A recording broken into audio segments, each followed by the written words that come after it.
Assalamu alaikum wa rahmatullahi ta'ala wa barakatuhu. In uwa barkanmu da sake saduwa da ku a yau a sabon bidiyo.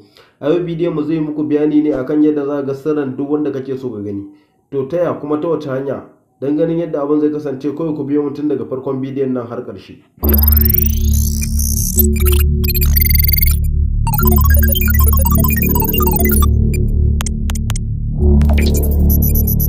Assalamu alaikum yan uwa, barkanmu da dawowa. Kamar yadda muka yi muku bayani a yau bidiyon mu zai muku bayani ne akan yadda za ga sirrin duk wanda kake so ka gani.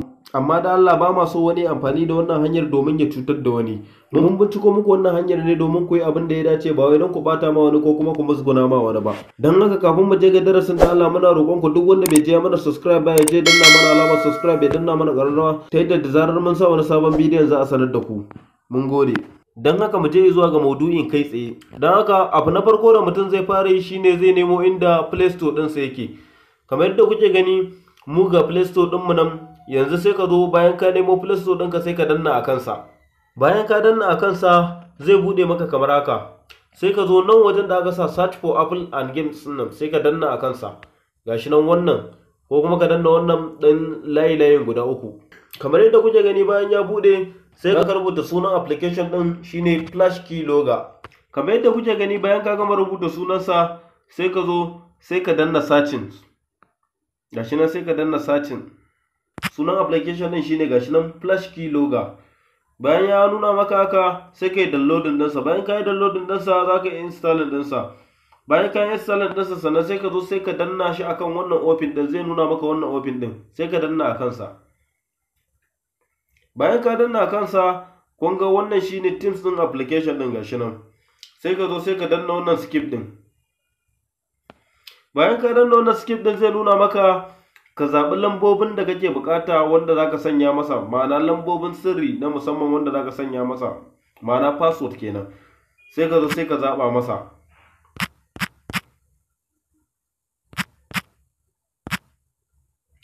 Bayan ka sa nan sai ka sake zuwa nan sai ka maimaita. Bayan ka maimaita shi nan sai ka zo gashi nan choose security question din nan sai ka danna a kansa. Gashi nan zai nuna maka tambayoyi, wanda tambayoyi kake so ka zaba ta yadda ko da password ɗinka ka manta wani password kasa zai tambaye ka abin da kake so ya tambaye ka. Da zarar ya tambaye ka ka sa mai answer daidai kawai zai dawo maka da password ɗinka. Sai ka zo sai ka zaba abin da kake so ya tambaye ka a kansa. Misali,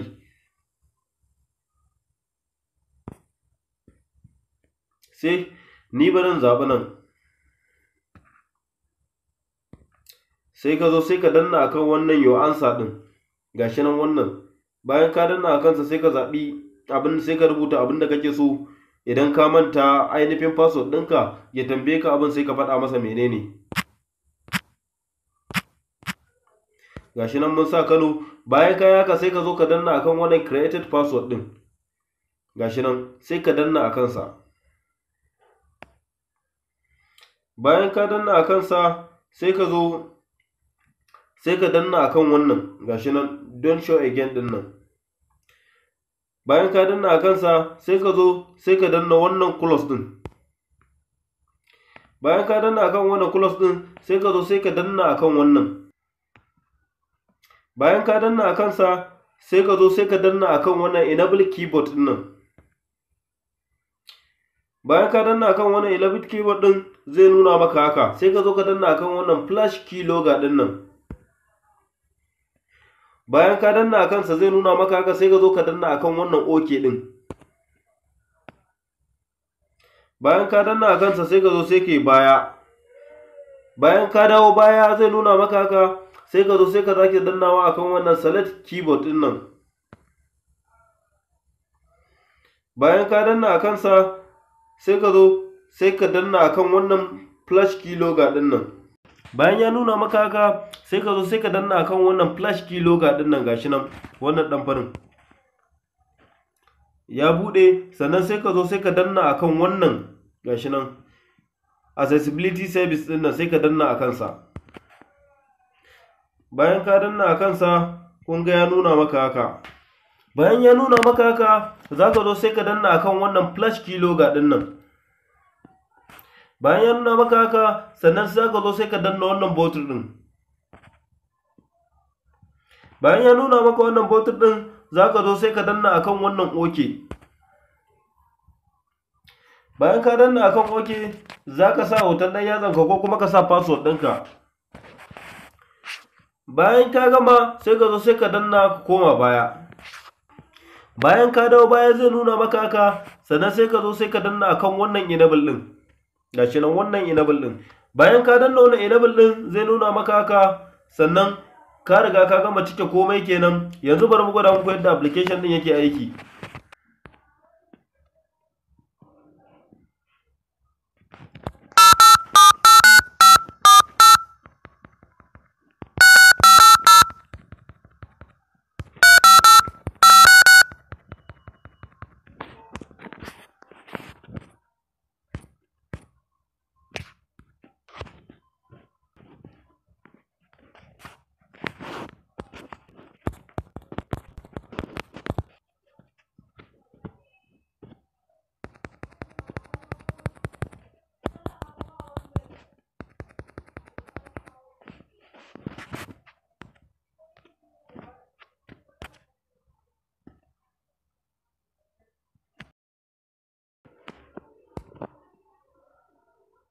So kamar yadda kuke gani, bayan mun dawo ya nuna mana cewa mun yi amfani da shi ainihin flash keylogger din, sannan mun yi amfani da WhatsApp dinmu, sannan mun yi amfani da contact dinmu, gashi nan dai. To yanzu bari mu fara shiga shi wannan flash keylogger din.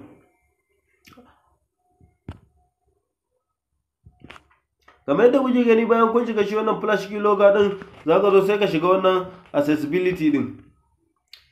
Kun ga lambobin da muka yi amfani da su ga sunan lambobin da muka yi amfani da su. To bari mu koma baya.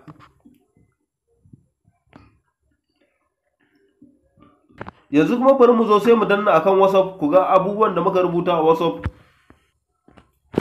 Kamar yadda kuke gani ya nuna mana haka, nan wannan keyboard din shine abinda ka dan fara rubutawa, sai ka danna deleting daga baya, shine zai nuna maka anan.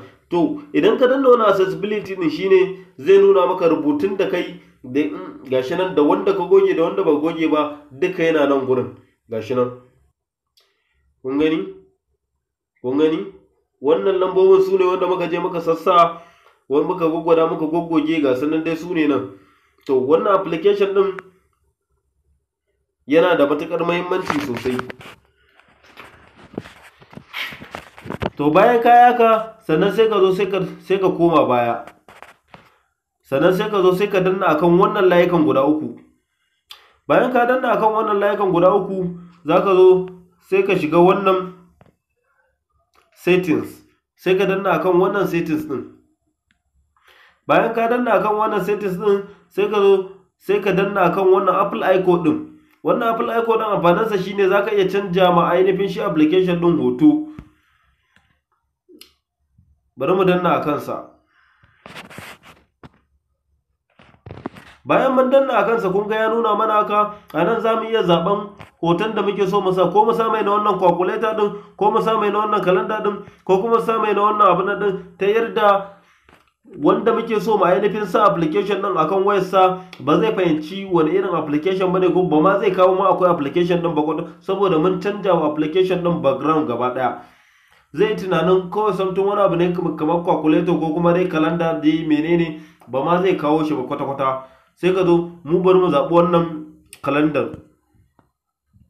To bayan ka zaɓi wannan calendar, bari mu koma baya.